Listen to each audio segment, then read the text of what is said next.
Olá, é bom ter você de volta. Vamos ver então as decisões que nos pareceram mais relevantes publicadas agora na última semana de novembro de 2018.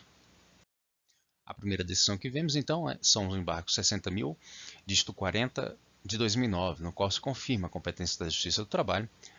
para apreciar ações propostas pelo Ministério Público do Trabalho com relação a normas de segurança, saúde e higiene de servidores públicos. A emenda desse julgado traz que o plenário do Supremo Tribunal Federal, no julgamento da reclamação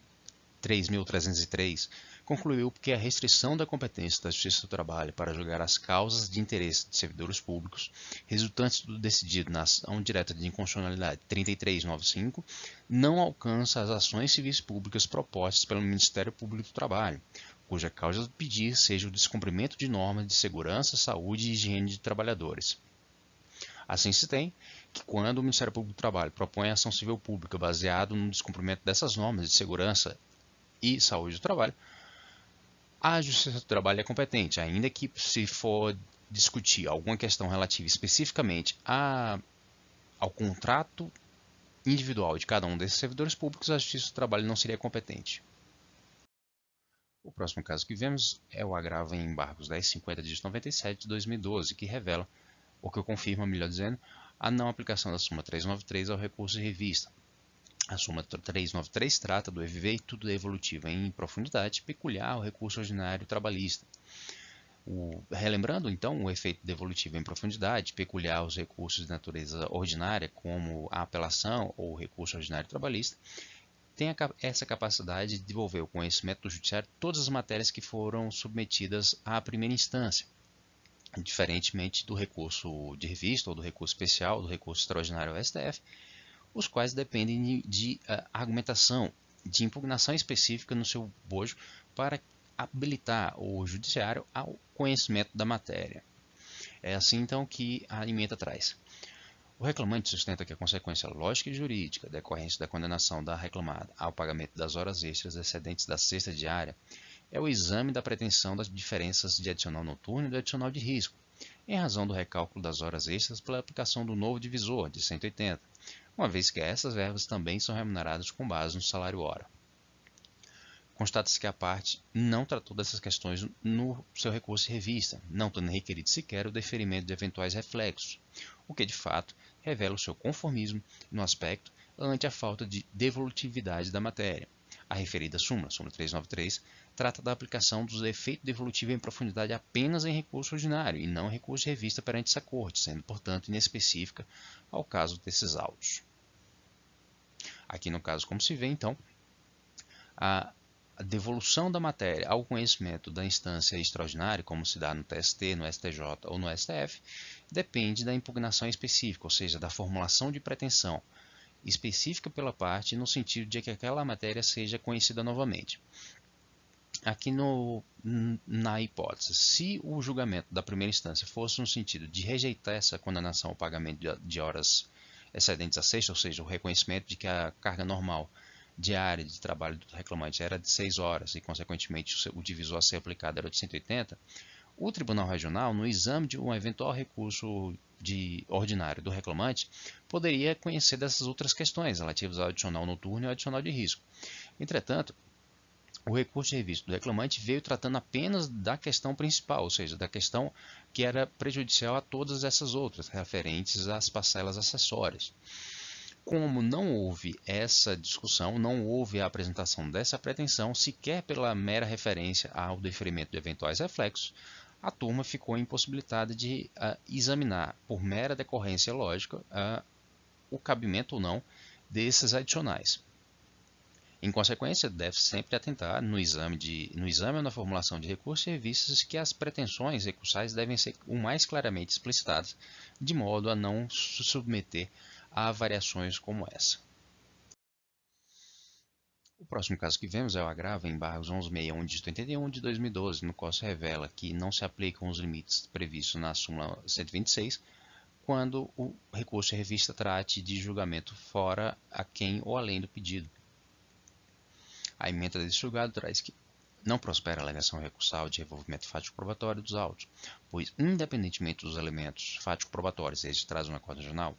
a análise da controvérsia sobre a existência ou não de julgamento fora dos limites da lide enseja necessariamente o exame dos termos da exordial, com vista a se fazer o indispensável cotejo entre a delimitação recursal e o pedido inicial, uma vez que se trata de questão processual que não se limita ao quanto delineado pela Corte Regional acerca das provas apresentadas aos autos ou das premissas fáticas jurídicas examinadas na instância ordinária. Como visto já em vídeos anteriores nossos, quando se trata dessa limitação imposta às instâncias extraordinárias da impossibilidade do revolvimento do conjunto fático probatório, o que se está a dizer é de que o pronunciamento da turma, especialmente aqui no caso do TST, está limitado àquilo que conste do acórdão regional, ou seja, das conclusões fáticas expressas pelo TRT. Como consequência disso, o recurso de revista que dependa desse revolvimento fático probatório não será conhecido com base no entendimento explicitado na súmula 126.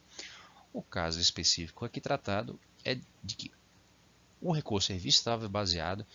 em alegação de julgamento fora dos limites da lide, ou seja, ultra petita.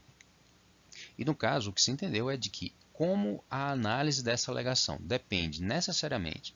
do exame entre os termos da petição inicial e o que foi efetivamente deferido, assim não se aplica a limitação na apreciação desse recurso de revista, não se aplica a limitação imposta pela súmula 126, ou melhor, na limitação explicitada na súmula 126. O próximo caso que vemos é o recurso ordinário em mandado de segurança 101 de 36 de 2018, no qual se revela um tema que pode se tornar um pouco mais corriqueiro, ou seja, as dificuldades na execução concreta do PJE, ou seja, do processo do Sistema de Processo Judicial Eletrônico, que trata da prática de atos processuais por sistema eletrônico na Justiça do Trabalho. Ele é atualmente regulado na Resolução 185 de 2017 do CSJT, Conselho Superior da Justiça do Trabalho. Uma das regras contidas nessa resolução é de que os documentos que sejam digitalizados e anexados à petição inicial, ou mesmo petições subsequentes no curso do processo, devem ser classificados e organizados pela parte.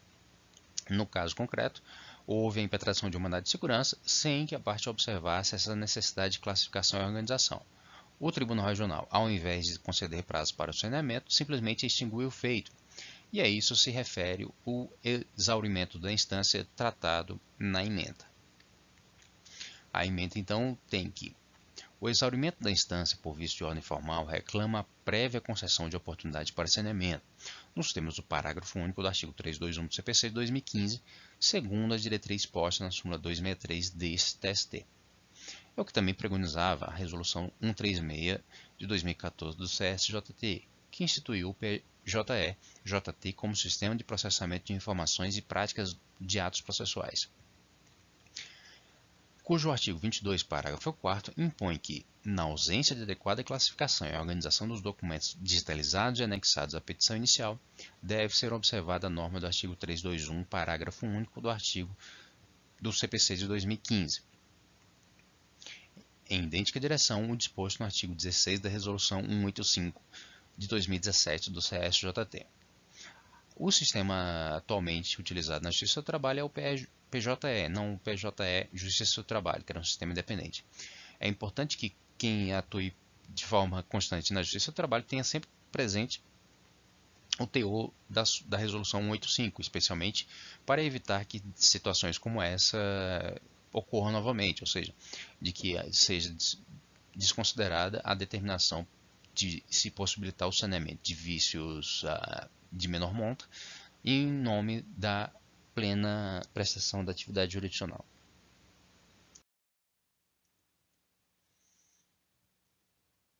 E esses então foram os casos que nos pareceram mais relevantes, publicados agora na última semana de novembro de 2018.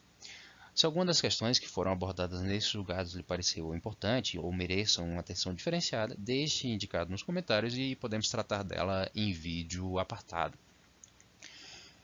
O link para as emendas referidas nesse julgado está aí abaixo na descrição do vídeo. Eu agradeço a atenção e nos vemos no próximo vídeo. Até mais!